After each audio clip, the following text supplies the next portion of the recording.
Not fake news. I just figured I'd show you a quick picture of George Soros in his early years.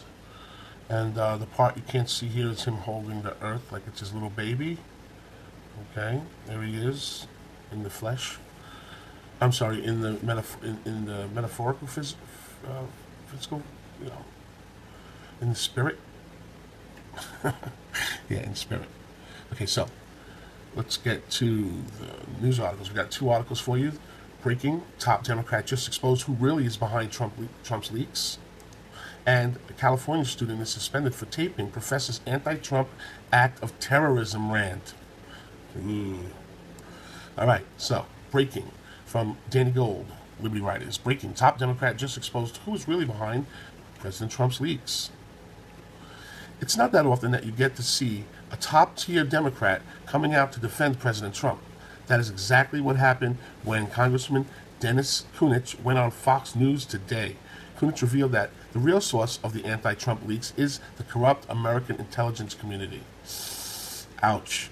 Wow, is this really freaking bad? I mean, we all knew the CIA hated Trump, but to sabotage the president is beyond disgusting. So the Department of Justice had reportedly warned the Trump administration that Flynn could be vulnerable to blackmail for his connection to the Russian ambassador. Are you surprised by the resignation? What's your take here? Well, General Flynn has admitted misleading the vice president, but I think we have to look at this a little bit deeper. A phone call from the incoming director of national security was intercepted, and the contents given to the media.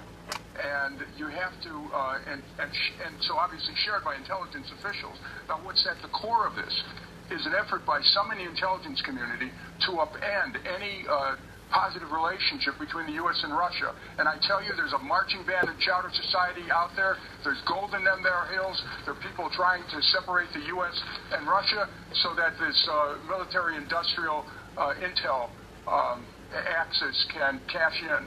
So is the bigger issue here, in your view, the fact that this was leaked and somebody inside the White House got this news out to the press? What do you say? Well, look, it's an issue, and the general has admitted in his resignation letter that he misled the vice president. This is who's behind it. But the American people have to know that there's a game going on inside the intelligence community where there are those who want to separate the U.S. from Russia in a way that would reignite the Cold War. That's what's at the bottom of all this. It's like, it's early in the morning, it's Valentine's Day, but wake up, America. Wow.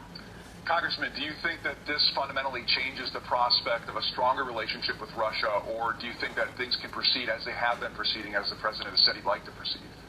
Hey, look, what's going on in the intelligence community with this new president is unprecedented.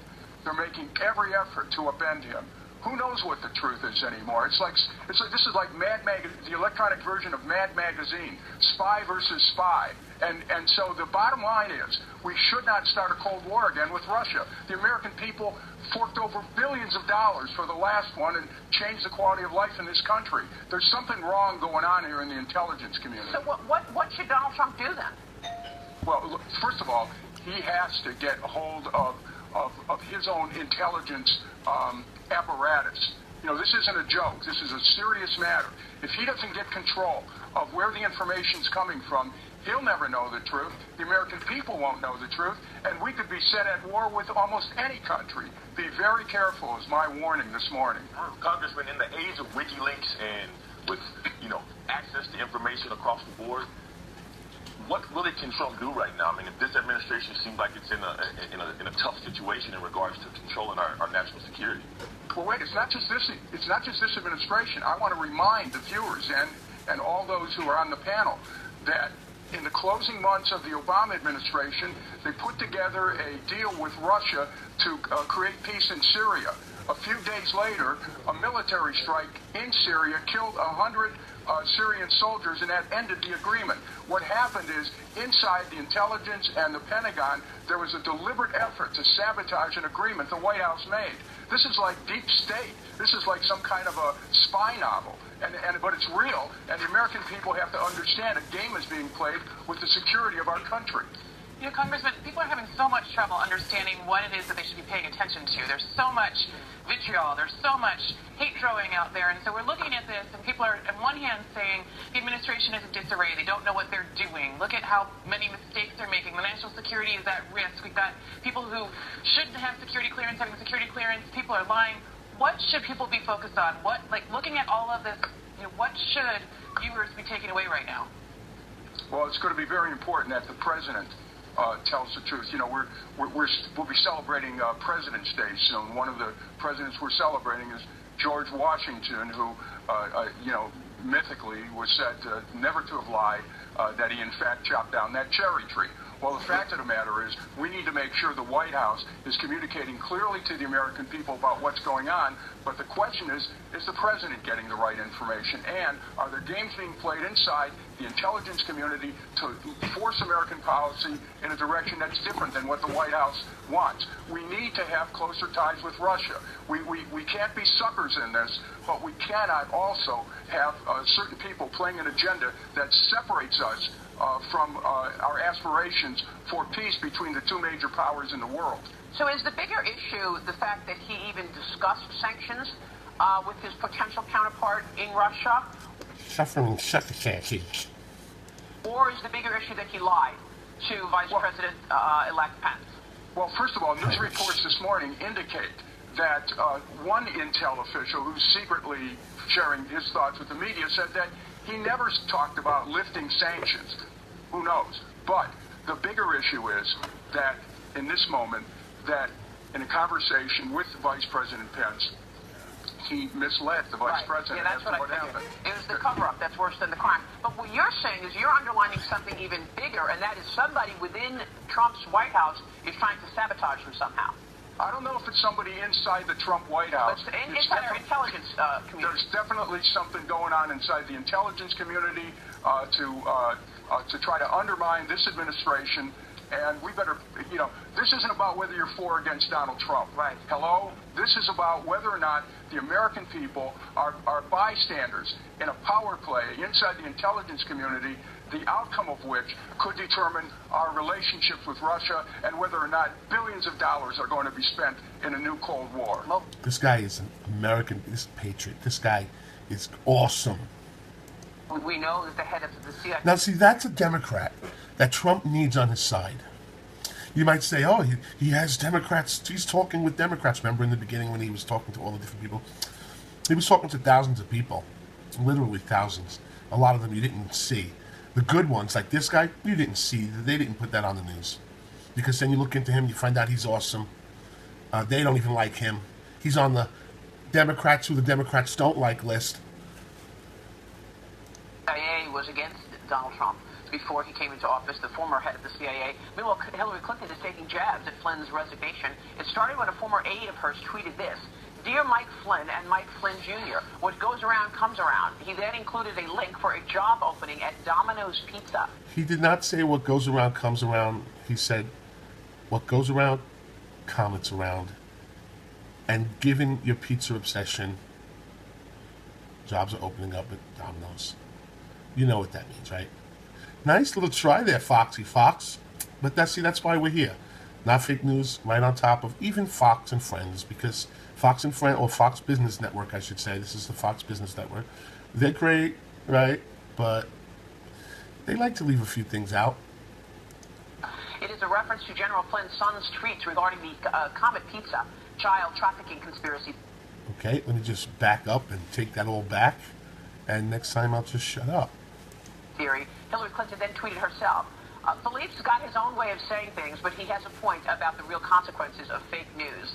Congressman Kucinich, what do you make of this? Do you think Clinton should be weighing in on this? Well, look, what happened at Comet Pizza, that whole story was a disgrace. I mean, it really. I'm not. This poor guy. She's like, oh, why'd you bring that up? I'm going to go over the details because it's really not fit for family television.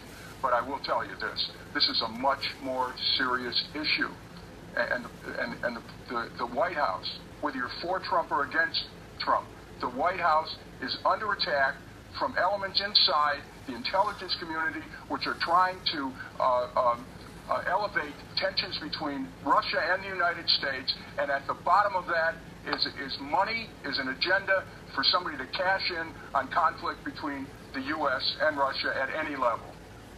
Oh, snap. Come on, that's pretty deep, guys. That's deep, dude. Okay, let's back this down. Let's go. Anything to say? We don't have to read what he just said, do we? If Kunitz is correct, and I have every reason to believe that he is, this could be the biggest scandal in American history. This means that unelected agencies are using their position to sabotage a fairly elected president. The people behind these illegal leaks and wiretaps must be held accountable for treason and punished to the fullest extent of the law. That's going to be huge when that happens, and that is going to happen. Trump will make that happen. I know he will. You think he's going to let that go? Come on. The best shot Americans have of surviving this is for us to stick together with President Trump. And just for the record, if this gentleman, Kucinich, is correct, and again, we think he is, if he knows this, you know President Trump knows this too. You know he knows this. Okay, next story. California students suspended for taping professor's anti-Trump act of terrorism rant by Tyler O'Neill from PJ Media. What does it say on there? White supremacist. This is a sign outside of the school. Can you see that? White supremacist and vice president. That is one of the most anti-gay humans in this country. And so we are for a difficult time. But again, I do believe that we can get past this. Our nation is divided. We have been assaulted. It's an act of terrorism. One of the most frightening things for me and most for... So this is... you cannot silence the truth. This is somebody put a giant... Okay, wait a second here. Professor Cox. This is the guy who's probably the professor who went on the terrorism rant. And somebody might have put that up. I don't know if the school put this up or if a right-wing activist said, hey, we got to, YouTube screenshot of remarks by psychology professor calling Trump's election an act of terrorism. So it's from the professor, okay?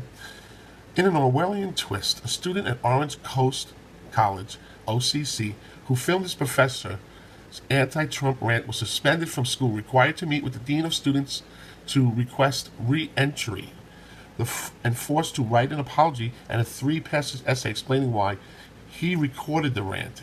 The negative impacts, see that right there? See what they did? I'm sorry, I pick up on things. He's required to write a 3-passage essay explaining, no, admitting, for court reasons, yes, that's right, why he recorded the rant, so they can use it against him. The negative impacts of this recording and how he will prevent this from happening in the future. The student has appealed the decision. I love the student. That's right, you appealed it. That is right. What? You're getting in trouble, but this psycho's allowed to do a rant in front of a room full of impressionable children or students? This is an attack by leftists in academia to protect the expressive rights of their radical instructors at the expense of the expensive rights of Constitution students on campus. Declared by Bill Becker, founder, president, and general counsel of Freedom X, who is representing the student. Becker announced that his organization will file a notice of appeal on Wednesday, arguing that the student's constitutional and legal rights have been violated.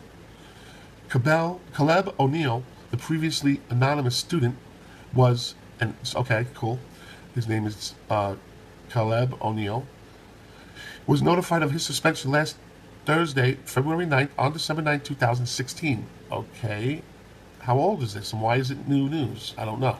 This is put out there today, so this must be updated.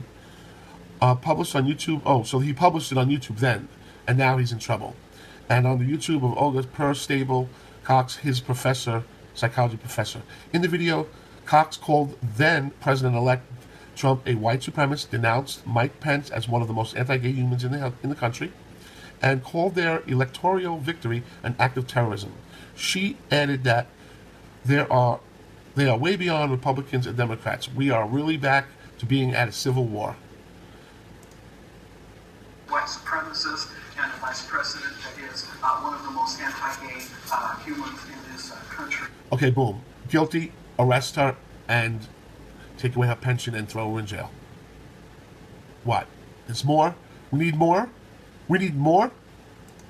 And so we are in for a difficult time. And I guess this video is brought to us by Campus Reform. But again, I do believe that we can get past that. Our nation is divided. We have been assaulted. It's an act of terrorism. One of the most frightening things for me and most people in my life is that the people committing the assault are among us. It is not some stranger from some other country coming in and attacking our sense of what it means to be an American. No, it's not. It's you, a teacher, right in the room with our children. You're so right, ma'am. Things that we stand for, and that makes it more painful because I'm sure that all of us as people and our families and our circle of friends that are a part of that movement, and it is very difficult. We are way beyond Republicans and Democrats, and we're really back to being a civil war. And I don't mean it in a fighting way, but our nation is divided as clearly as it was in Civil War times. And my hope is that we will get some good leadership to help us to overcome that. I will go over some coping skills, but before I do that, I do want you to know that the optimism in me, first of all, we are the majority. More of us voted to not have that kind of leadership, and we didn't win because of the way our electoral college is set up, but we are the majority, and that's helping me to feel better. I believe that we live in California. It is one of the best states. I have loved that. I love living here, but I'm especially proud of our legislature who did put out a message. I hope you can see it. One of the things I'm doing to cope is to look for positive messages and glimmers of hope. That's the optimist in me. And the California legislative leaders did put up. Okay, it's a college. What a big, beautiful room that is. Let me tell you, she's privileged, and she's really making a fool of herself, and this is terrible. Did put something, and these are things you can find. Okay, I just want to say something. The kid who videotaped that is a hero. That's number one. Number two, to all you kids out there who are thinking about doing this, that's fine, you know. But I want to make sure you understand one thing. If you don't have to film it with your video cameras per se, you can film it, but put the phone down. Do not reveal where you're sitting in the room. See, this is the problem that this kid did. He's a great kid, but anyone could figure out who he is from the angle of the camera and to the teacher and to this kid and whatnot. The camera should have been flat on the table, so all you saw was black. And then record this teacher ranting. They won't know who it was in the room. Then secondly, do not tell anyone in the room that it was you. Do not tell anyone that it was you. Just get it on YouTube. And everyone needs to do this. But I don't want you getting in trouble. I don't want you to get suspended. So you put the phone down, you record it, and you get the word out. And we stop these psychos from turning our kids into maniacs with lies. And remember who's behind all this. Our good friend George Soros. And say goodbye to George. Thanks for watching. Comment below. Subscribe to our channel if you haven't already subscribed, and hit the like. Hit the like button if you like what we're doing here at Not Fake News. Like our videos; it's important, and we really appreciate the likes. And thank you. See you next time at Not Fake News. Bye, George.